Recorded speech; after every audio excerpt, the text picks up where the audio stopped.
CEO and co-founder of Zoomcar. Please welcome him with a great round of applause.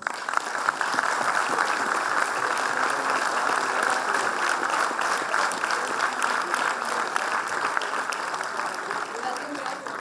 Zoomcar is India's first and largest self-drive car rental service. Zoomcar has over 1,200 rides every day and has over 150,000 users. Zoomcar has raised a total of around 3 million in equity capital. Greg studied at USC's Marshall School of Business and holds a degree in international relations from University of Pennsylvania. Before co-founding Zoomcar with David, he held positions at Fieldstone Private, Capital Group, and Cerberus Capital. Greg will now be talking about developing innovative business models in the workshop. Great. Well, thanks so much for having me here. It's good to be back. I think I was here about a year ago, so it's nice to see everyone from across Bangalore, from across the area. And and hopefully, I guess maybe a show of hands, how many of you guys have actually used our service? So, oh wow, that's great. So no, thanks. I appreciate the patronage, the support. Definitely you guys as a demographic base are definitely one of the lifebloods of the business. And so when we first came to Bangalore, when I first moved to India, I really thought that ultimately a lot of these new models, and especially a lot of the new technology-enabled models around transportation, oftentimes it's us kind of around us, so the 18 to 25, 18 to 28, 30 demographic. That's really what springboards us, and that's what we were kind of really excited about and hoping for when we came up and started the business. But I'll give a little bit of background then about. So some of you guys have maybe heard a little bit about the founding story for us, but on the topic of today around sort of innovative business models, there's a lot that you can really think about when it comes to sort of innovation per se. And I think one thing just to start off by saying that innovation for, at least in my view, innovation for innovation's sake is oftentimes very, very silly. And when people say innovation, they really have to kind of drill down and understand what that means, because something, even if you create something out of nothing, it can be oftentimes quite random, and yeah, it can be really innovative, but you may not have any sort of product market fit. You may not have any relevance to the end consumer, whether that could be B2C, it could be B2B as well. And ultimately, someone has to really want to use this product, this service, and ultimately it has to be addressing some very, very real pain point. Now, oftentimes, people may not even know that pain point is really there. And so oftentimes that's when you have like the truly disruptive and innovative models, when people are doing something one way, but you kind of alert them to another way that it can be done, or another opportunity for them to capitalize on and take advantage to make whatever they're doing easier, more flexible, more convenient, more fluid, et cetera. And so for us, it was a little bit about that, and so it was kind of along those lines. I'll sort of talk about two things for us. It was one, the initial founding of Zoomcar and sort of the idea around sort of car rental, but with a self-drive twist. And then fast forwarding to more this year, where we've taken it kind of to another level, where we're saying that a vehicle could actually earn for you. So you can actually buy a vehicle, and instead of just having it sit around 10% of the time in use, you can actually go, and that car can be an earning member of your family, so to speak, where you can actually avail benefits on a monthly basis. You can accrue returns to you, so that is more of a fractional share where you have the car for part of the time, Zoomcar has a car for part of the time, and it's sharing the same asset. And so that I'll talk about a little bit more in the second half, and so that's also kind of a second layer of innovation. But for us, when we came into the market, it was really something which was very much, this was 2012, 2013, it was very much dominated by the traditional car rental, which in India really meant, as you guys probably know, it meant sort of chauffeur drive, having sort of a more local experience, not a technology-driven experience. It was quite painful because you couldn't even make a booking online, and this was even before proliferation of apps in such a large way in 2012, 2013. And so the challenge was that there was a lot of friction, there was a lot of pain to go about doing this. And if you wanted to try to get a self-drive rental, then you had to go to a very, very sort of offline, very sort of crazy process where you had to jump through all these hoops, and you didn't really have a sense for security, and you didn't know what exactly you were getting yourself into. And that's obviously when you don't have that transparency in any business, in any service, it becomes very risky. And I think since then, in the last 3-4 years, a lot of companies have come along and helped introduce transparency into different consumer services in India. And I think that's been a huge trend that I'm sure you've all seen, and I'm sure all of us use a lot of these different services today. But that was something which was very, very much real, very much something that was ever present for us. And as we started to think about, okay, well, what kind of innovations can we bring into this, we kind of just took a step back. I think this is a good lesson for everyone, where you kind of understand, so how are things getting done today? What are sort of the 5-6 pillars at which this current model, whatever it is operating on? What are the key assumptions? What are the key premises that you're thinking about as this current service is being used? And then really, one by one, so all 6 and all 7 of those, or however many it is, just kind of throwing away all these different elements which are really painful and which are suboptimal from a customer experience perspective, and really thinking about how you can make, in some cases, incremental improvements, in some cases, very radical improvements, and throwing something out, introducing something else. And that was kind of our approach to innovation, is that we wanted to innovate around the process, we want to innovate around the product, and we also wanted to innovate around the overall communication. So I think for us, those were really important. And whenever you're thinking about a consumer service, for me at least in India, those were the big 3 things. Because communication was something which we found to be so horrible, so backwards when it came to consumer communication, and that speaks to the transparency of it. So we really focused really a ton on innovation around that. And that's something which is, in some ways, maybe it's easier, maybe it's tougher than doing a really sophisticated, complicated algorithm. I mean, that's something which, of course, you have to do and you have to build, at some point in your process. And then there's a lot of, hardcore technical innovation that goes on too. But sometimes, I'll stress this, is sometimes the most challenging innovation is just around sort of the business model itself, innovation, and the process innovation. So, for us, it meant something that was as simple as thinking about, well, what do you do for a security deposit for our service? We offer cars that are 5 lakh, 10 lakh, even 30 lakh, and there's a certain level of protection. There's a give and take that has to be there. In our case, what we do is we have a very small 5K security deposit, which we have in place. And for loyal customers, we actually waive that off if you're kind of a good customer and have been going about your bookings in the right sort of way.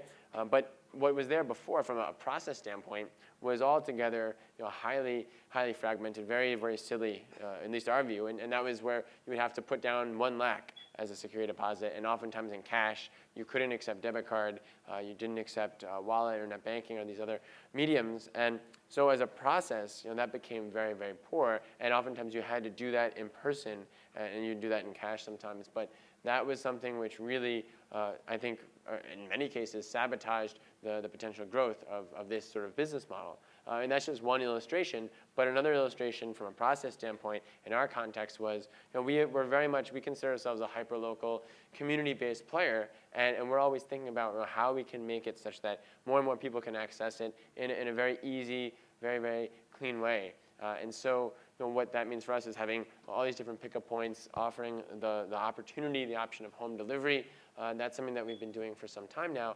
But then from a process standpoint, what was there before was thinking about, okay, I'm going to have one location. Maybe I'm just going to have it at an airport or way outside the city, and I'm going to make someone go all the way over there. And there's not visibility into what exact car group I'm getting. There's not really exact visibility into when I'm actually going to pick up the car. So these are key elements of process, and where we totally disrupted and turned that process on its head. And I think from a process standpoint, those 2 things alone, and maybe some of you guys would agree, I think those 2 things alone are some of the bigger value adds that we were able to bring in, especially in 2013, 2014, when the service was new. Because I think when you think and you focus a lot on process innovation and communication innovation, that actually will be probably more beneficial for you early on in terms of getting new customers, getting traction, than any technical innovation you could do, any algorithm you could write, or anything sophisticated you can build on that side, or any sort of whiz-bang app you can put together. And I think that's something where, if we kind of look back on it, and I actually think about it, so I'm actually not a technical guy. I'm a finance guy. I'm a business guy. So like maybe some of you guys here, and so I wasn't an engineer. And so when we started, my co-founder wasn't an engineer either. So it made it very, very tough, especially in India, starting a business with 2 non-technical co-founders. And But if you kind of go back in time and look at it in 2013, it was actually appalling how bad our website and our app, but like I think if some of you guys had recalled it, it was really, really, really a poor experience from a pure sort of product technology understanding. If you kind of go and you think about today, if we were to launch today, we probably would be laughed out of the room.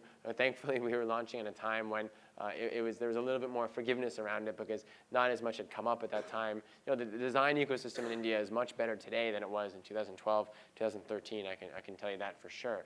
But the point was, I think the reason why we were able to get past that from sort of this whole context that we're discussing here is because we focused really a lot on that sort of process innovation, that communication innovation, where even though people were willing to kind of accept and live with some of those difficulties, some of those bugaboos, if you will, on the website or on the app, and that was something which we were able then to iron out over time and make the app a lot smoother, make the website a lot smoother, improve the design, all those other elements. But I think it was really because we focused very, very intensely on these pieces up front. And then when we think about, for us, again, going back to more, so now kind of the 2.0 of that, where you think, okay, we have a baseline process innovation, we have a baseline innovation around sort of communication and everything. Well then, how do you start to layer in technology into that? And for us, what that meant is really looking very deeply at the operations, and this is more relevant for a B2C business, obviously, but any B2C business, and whether you're in a service business where you're involved with food, you're involved with e-commerce, you're involved really with anything where you're touching the customer and offering a service, it's really important that the sort of last mile, so to speak. And so for us, that's like, after I make a booking with Zoomcar, I'm going to a car, I'm going to go pick up that car, the car's going to come to me, and then I'm going throughout my journey with Zoomcar or throughout a journey with another service provider. It's about how you can make that, for us, and the innovation was how you can make that as smooth and simple as possible and really make it such that no one should ever have to contact us. I mean, the ideal scenario would be if someone just goes and it's very autonomous, it's very self-serve, where you make that booking, there's no friction, you go in, you get to the car, you go out, you have your journey with your friends, your family, your loved ones, whatever, and then you come back and drop the car and that's it. And so that kind of is the ultimate innovation. So that's, again, sort of on the process side, because before there were all these sort of interventions, manual interventions, a lot of unnecessary paperwork, a lot of unnecessary dialogue communications. And so what we saw in the past was something which was wrought with human intervention, and that was something which we didn't really want. We wanted people to have that autonomous self-serve experience, self-serve for the self-drive. And that was what we were aiming for. And so what we did is, so we had this communication, this process innovation, then we married it up with technology. And so we really were thinking, okay, well, how are we going to do this in reality? And in reality, it was something where we needed to invest our time and energies and monies in hardware come software. So both the hardware plus the software side, where you have these in-car black boxes, these little devices that help with tracking of the car, with monitoring of the car, tracking the health and performance of the maintenance of the car, the servicing, the parts of the car. And then also having this tied into the locking system of the car, which is what we had pioneered and done, where you can go through your smartphone, through the Zoomcar app, and then actually lock and unlock the car.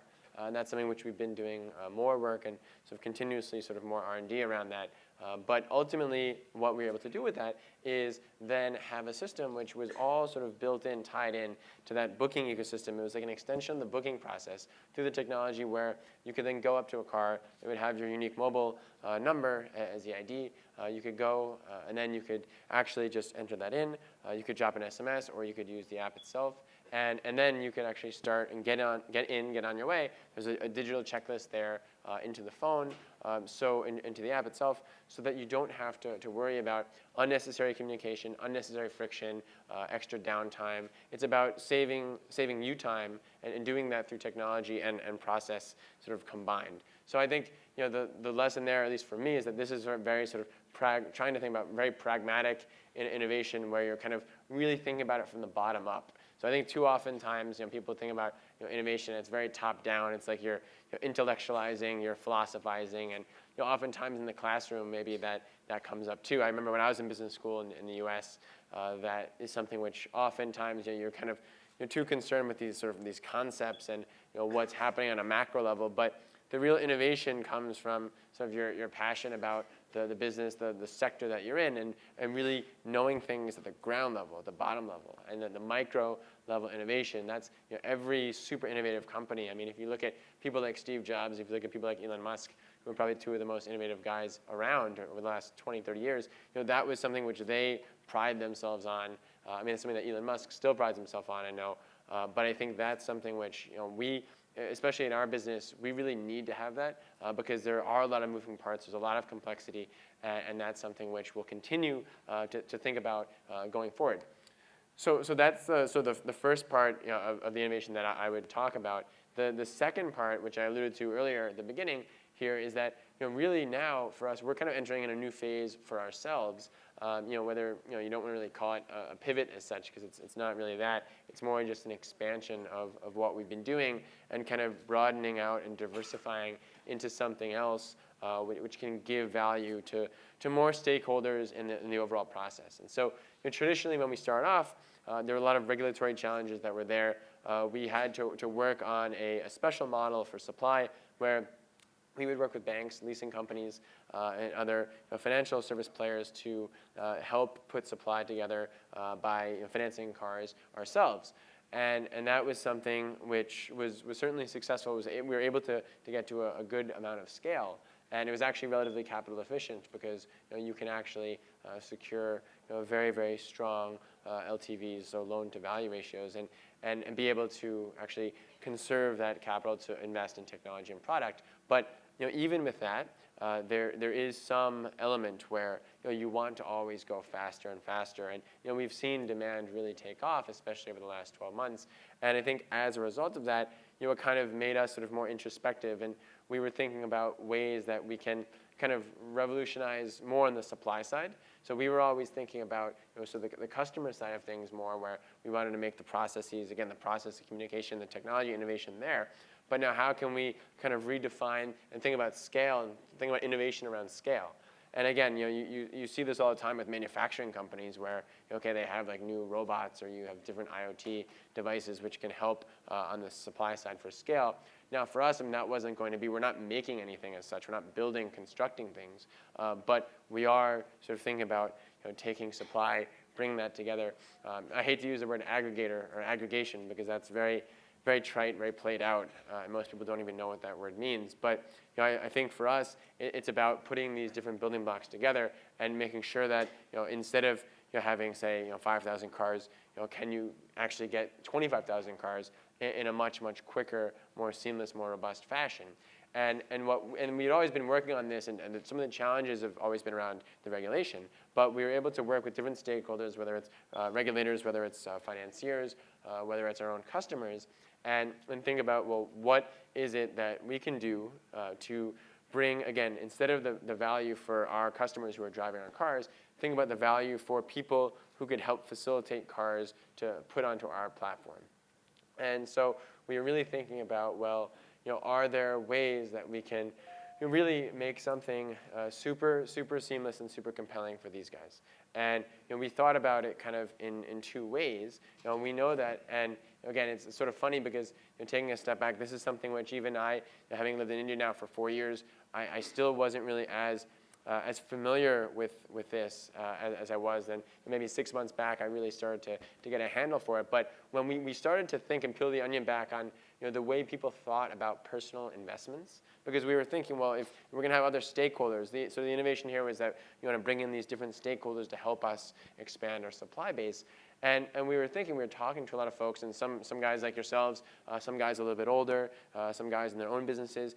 And we were thinking, well, how are people, if let's say I have an extra 4 or 5 lakhs sitting around in the house, under a mattress, whatever, well, what am I doing with that money, right? Am I going to invest that in stocks? Am I going to invest that in property? Am I going to invest that in gold, in jewelry? And so we found that people invest in all different things, but inherently what we found is people, especially in sort of that 25 to 40 demographic, they really love seeing sort of consistent yield and seeing some sort of predictability where if I put in 1 lakh, 2 lakhs today, can I see some sort of steady cash flow stream on a monthly basis? Because and I think we all know, like one of the big asset classes in India has been land. I mean, people invest in land. People love investing in land.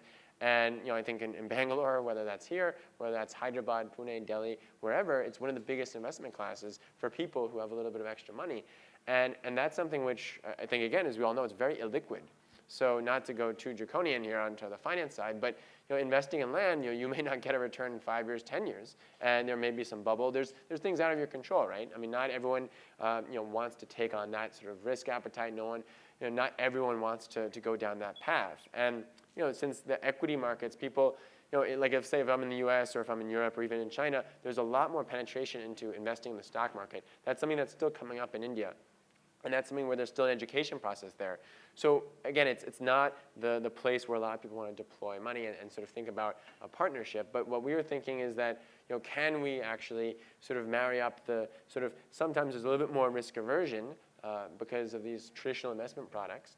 And can we kind of meet somewhere in the middle where we show that this is sort of a somewhat debt-like opportunity, somewhat equity-like opportunity. There's some risk mitigation that's there.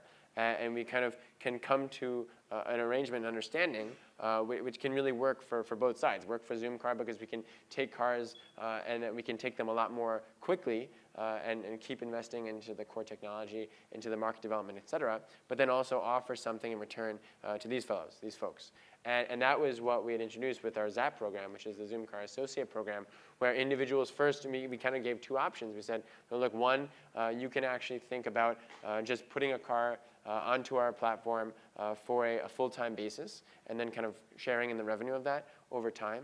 So you kind of register the car with Zoomcar because we're a license holder and very, no issues, no hassles. It's a very simple type of thing.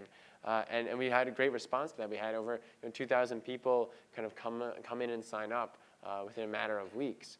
So I think we certainly were able to sort of resonate on that. But I think the important thing, again, going back to the sort of the innovation point here, is that when you kind of come on something and you kind of put something together that makes sense for those other stakeholders, it's not a static process, right? Like it's not like you come up with something really sort of creative, innovative, and sort of out there and that sticks and then you just stop. I mean, you never do that, right? Like you have to keep iterating on top of that initial innovation. And so I think that's one of the most important lessons, and especially in this model for us, is that we came out with something and then from there, over the next 2, 3, 4 weeks, we kind of took that. There's always going to be feedbacks you get. So the most important thing is to listen.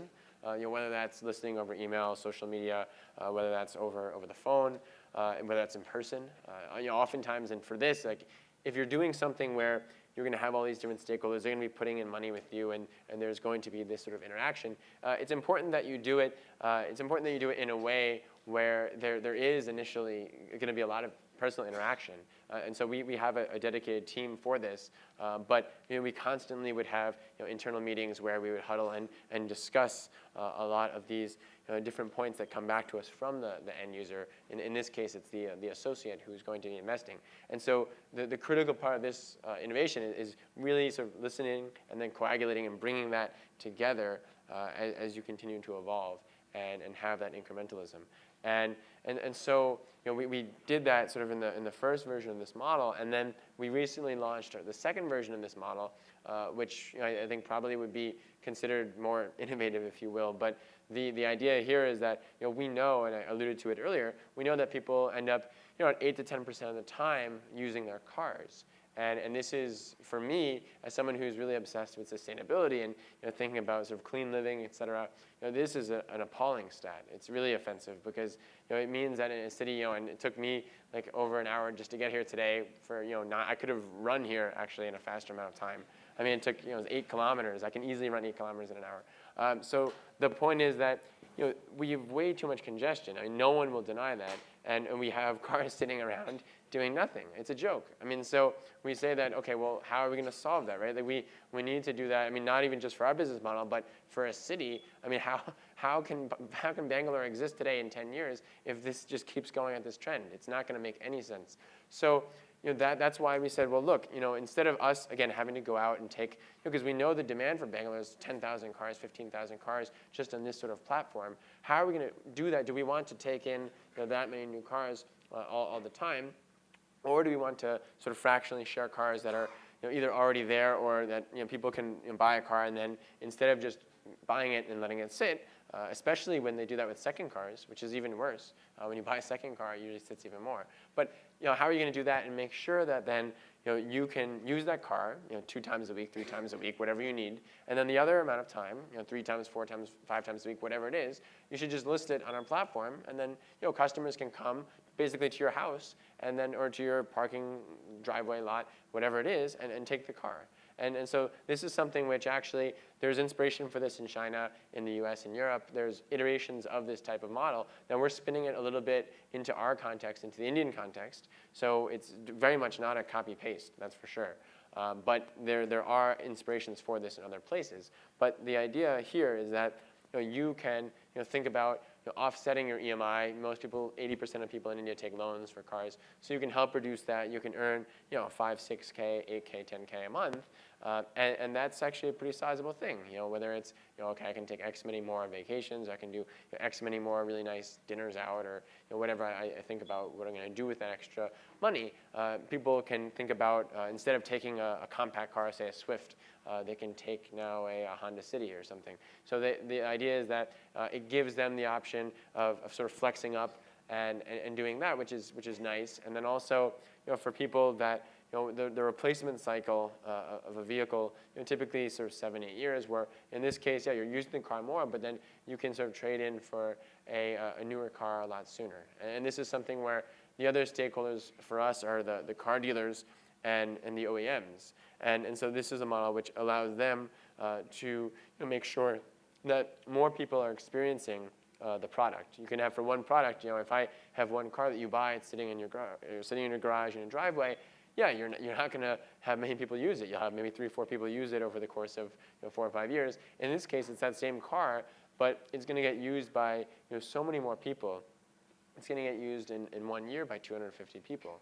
And so you can see that those stakeholders really buy into that. So when you think about the innovation at sort of this level, sort of the 2.0, if you will, you have an original business model, it's going well, you kind of innovate and redefine it. You need to really, again, think about the different stakeholders. Think about it in more of a 3-dimensional, 4-dimensional way, because as your business grows, it gets more complex, more layers, the stakeholders increase, right? So initially, it's maybe just 2 stakeholders or maybe 1 stakeholder. And so now, we have like 3, 4, 5 stakeholders. So it's about making sure that everything sort of makes sense, and each of those guys sees a lot of value every single day, and they get bought in because ultimately you want this all to work together where these guys are the ones who are helping to market. Because the best thing is if you're in sort of any sort of innovative model where you need to explain to people, convince them to actually come on to the platform and use this and actually take it to the next step, you need to make sure that it can't just be Zoomcar who's giving that message. Ideally, it's going to be people in your network, in your family network, your friend circle, who are going to be doing it for you.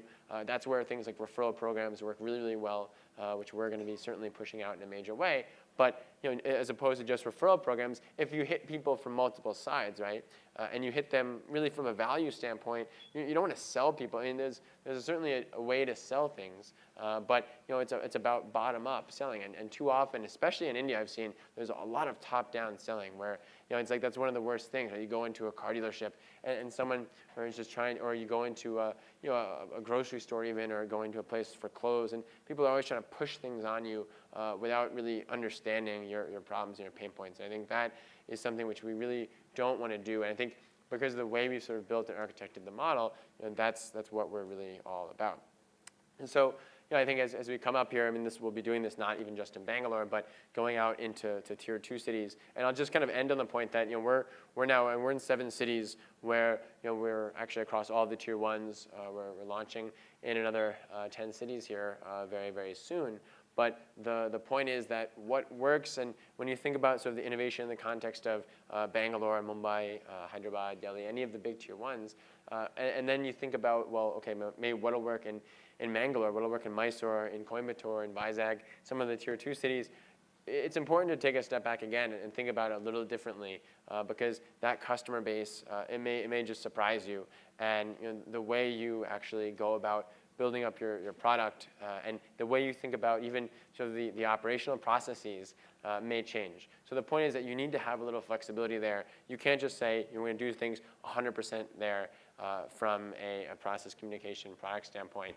So you do need to innovate around that too. And so we kind of go by the rule of sort of like that 80-20 rule. We say that, yeah, basically if you look out across India, 80% of the customers, they think more or less the same way about the product, the experience. And you have the 20% is going to be sort of more regionalized, very localized, and they have different aspirations, different understandings, different interactions with that product and with it. And that's what we've seen. I mean, whether it's exactly 20, who knows? But by and large, and that's a rule of thumb that we've used, and it's gone on pretty well, because at the core, at least for our business and our product, it's people want to have the privacy, they want to have the independence, the flexibility, the convenience to go out and have an experience with their friends, their family, their loved ones, whomever it may be. And that won't change if I'm living in Coimbatore, if I'm living in Ludhiana, if I'm living in Calcutta, if I'm living in Delhi, if I'm living in Bangalore. It's just about how you kind of go and interact and engage with that where it becomes a little different. And that's where we have to really remain focused. And that's why you have to always have some localized presence and understand who is actually there on the ground for you, pushing these things every single day. So with that, I kind of wrap up and would open it up to some Q&A. If we have some time, I think. So, thanks.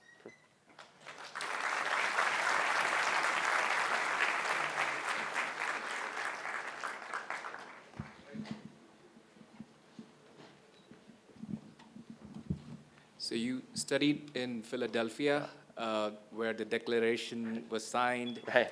and through patriotism, and you come to India, and the thought of getting Avis or Hertz to India, didn't that come to your mind? Because that would have been easier to do that. They have funds, and they want to solve the same problem, and this is a good market for them. Thank you.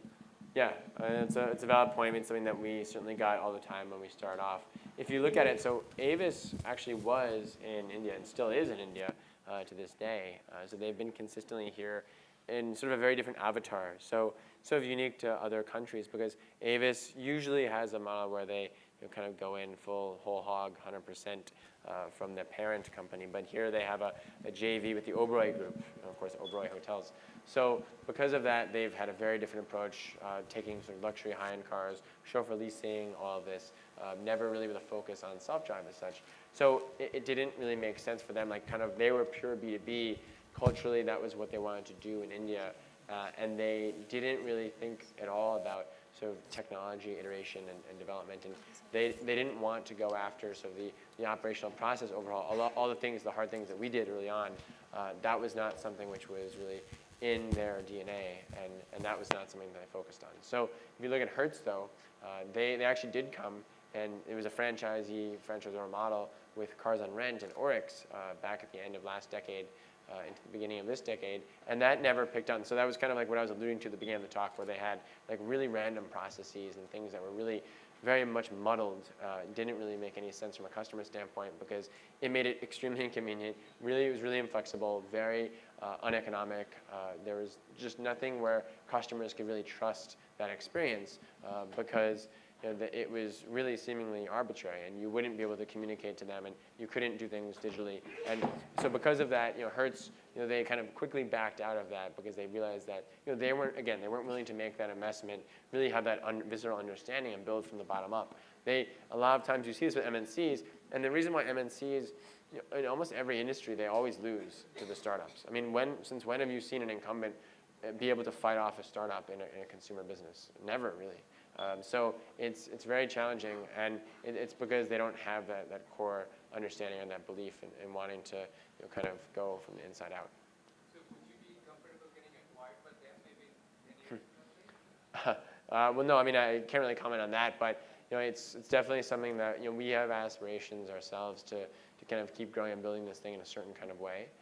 And so I don't know necessarily if our cultures would ever overlap, but we certainly think about India as more than just looking at the Indian market, right? So we think it could be and should be a springboard for other emerging markets, where there's a lot of countries that have similar behavior. India is not unique, right? I mean, what you see in India can be adopted in Nigeria, what you see in India could be adopted in Kenya, it can be adopted in South Africa, it can be adopted in Egypt, Morocco, a lot of other countries. So I really think really big things about Southeast Asia, Africa, Middle East, so that those regions are, I think, going to be great opportunities going forward, and then really leveraging what we've done in India as the base for that. Yeah. Yes. You told about your partnering program, where a person only can actually rent it out to Zoomcar. Right. Can something similar be done to probably real estate, for example, if I own a plot of land? You can probably use that as a Zoomcar hub that sort of expands your hub as well. Sure. Yeah. Are they plans for that? So we do that already today. So we take places on rent, and certainly people have parcels which are undeveloped, and we've been able to leverage that, especially as a sort of a holdover period. If you think about something which is more transitional, we have that, and that's one of the things that's sort of unique about Indian real estate. I mean, there's a lot of litigation, and there's a lot of transition that takes place on land. But going forward, actually, if you think about the sort of end state of what we're trying to do with ZAP, with the associate program here, is that as I was alluding, you're going to have a whole bunch of pockets where you'll have a car here, a car here, a car here, a car there, a car there, where different people will have it based at their place. And when you have that, you have a situation where we don't really need to have parking facilities as such, because our customers will just go to you as an associate, your place, use this keyless process through the phone, very secure authentication, and go on the way. And so it actually is the best for all worlds, because it's really convenient for the customer, and maybe even more convenient. It's convenient for you, the associate, because you don't have to go out. It's convenient for us because we don't have to have random plot of land. Easier for us to manage as well. So I think all three sides of that benefit, and actually we can do it in a more cost-efficient way, so we can bring down prices, so we can pass on those cost savings to all of you guys. So I think everyone wins in that context. So I've got a question here. Sorry, sure. Hello, sir. It's more about car rentals, and then car rentals in India. I mean, being in a nascent stage, there's a lot of potential in there for growth and all of that. And I was just wondering if you could shed some light on the business model that Zoomcar follows, especially when it comes to building a niche place for itself in India and its operations in India, and especially the fact that you would be taking, there are like a lot of opportunities and advantages in the fact that there are a lot of cars there and you could actually make use of it. Also, how would this business model and how would the operations in this business model differ when it comes to India versus another country? And how would the operations in these two countries, India versus the others, change? And the nuances of the business model. Yeah, that's the question. Sure. That's a long question. It could be sort of like an essay, I guess. But no, I think our model, really, just to summarize it, in its core, I mean, we offer self-drive cars for rent by the hour, day, week, or month, right? So it's about then, right now we give you the option of picking it up at a location that's conveniently located to you, or going and getting the car delivered to your place, whether it's your office, your house, or wherever you want, for a very small fee, which is there for both sides, for the pickup then and the drop-off. So that's the business model, and we've run that same business model all across India, and the intent would be to run that model in Middle East, in Africa, in Southeast Asia. Nothing about that core model, like what we're delivering, would ever change. It's just the operational processes, the products around, pricing, that may change for sure. Thinking about how you build up that construct, how you think about other sort of ancillary features. So like we have certain products like a commute, for instance, where we give you a discounted deal during the week for a 5-day booking. So for instance, that may not work in Egypt, or that may not work in Nigeria. Maybe we'll do something different. And that's something which you only know after, again, it goes back to bottom-up building and inside-out building, right? You're not going to say, I'm going into Morocco tomorrow. I'm going to superimpose on Moroccans exactly the products I'm giving to Indians. That doesn't work. I mean, you start off with a core offering, which you know will work, and then you kind of build out and customize, and that 20% there will evolve and iterate. So, and that'll happen on the operations side, it'll happen on the product side, it'll happen on the process side as well. And so, maybe things like home delivery, maybe that doesn't make sense in Indonesia, right? So, there's certain elements of the operational process which change, and certainly the way people get in and out of a car, there are elements of that which could get modified in other countries also. Because I think one of the things that India suffers from a lot, and this is why we do a lot of investment on now how you make sort of offline processes better, because network connectivity largely sucks, right? It's quite bad. And so you're always having issues with 3G conking off, 4G conking off, 2G conking off, and well, how you can do that. So we're now in the process of just deploying a system around SMS, which, and actually even in the app, which will work offline. So I think that's something which we're excited to be rolling out here very soon. But those are some illustrations, and each of those countries may have their own nuances around that. Yeah. Excuse me? Yeah.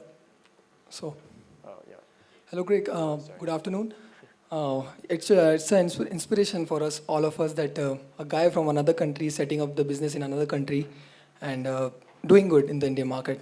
What my question is, like companies like Ola and Uber, and even Zoom are also facing the opposition from the taxi union, the labor. So what is how you are tackling those situations?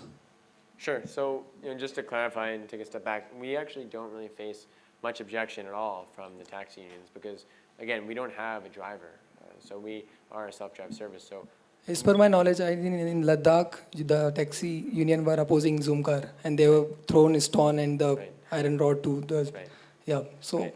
Yeah. So it's a little different. So I mean, I think what Uber and Ola face is more intrinsically urban because they are actually impacting to an extent some people's livelihoods there. Yeah. So we had faced some small issues in places like Ladakh where. If you look at a lot of these tourism areas, these like sort of micro tourist spots, they stay open, especially up in J&K, right? They stay open for 3 months out of the year. And so in those 3 months, people need to earn some livelihood. So it's a tricky situation because they're basically based there, they're from there, they're not going to move out into a different place. And so the historical way it was done was that people would come via some chauffeur cab, and then they would have to go, and at that border, the entrance to Ladakh, they would have to go then and avail services from the local provider at a very, very significantly marked up rate. And I mean, when I say significant, I mean like 4x, 5x.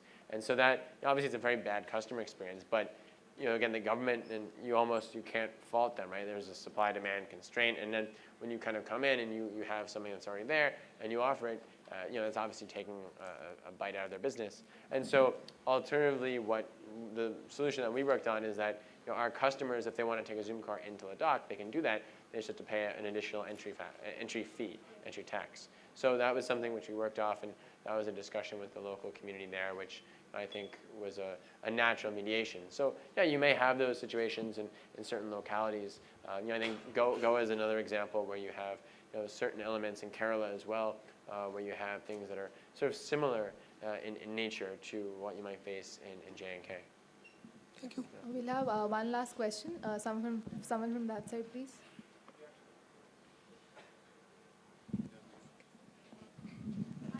Hey.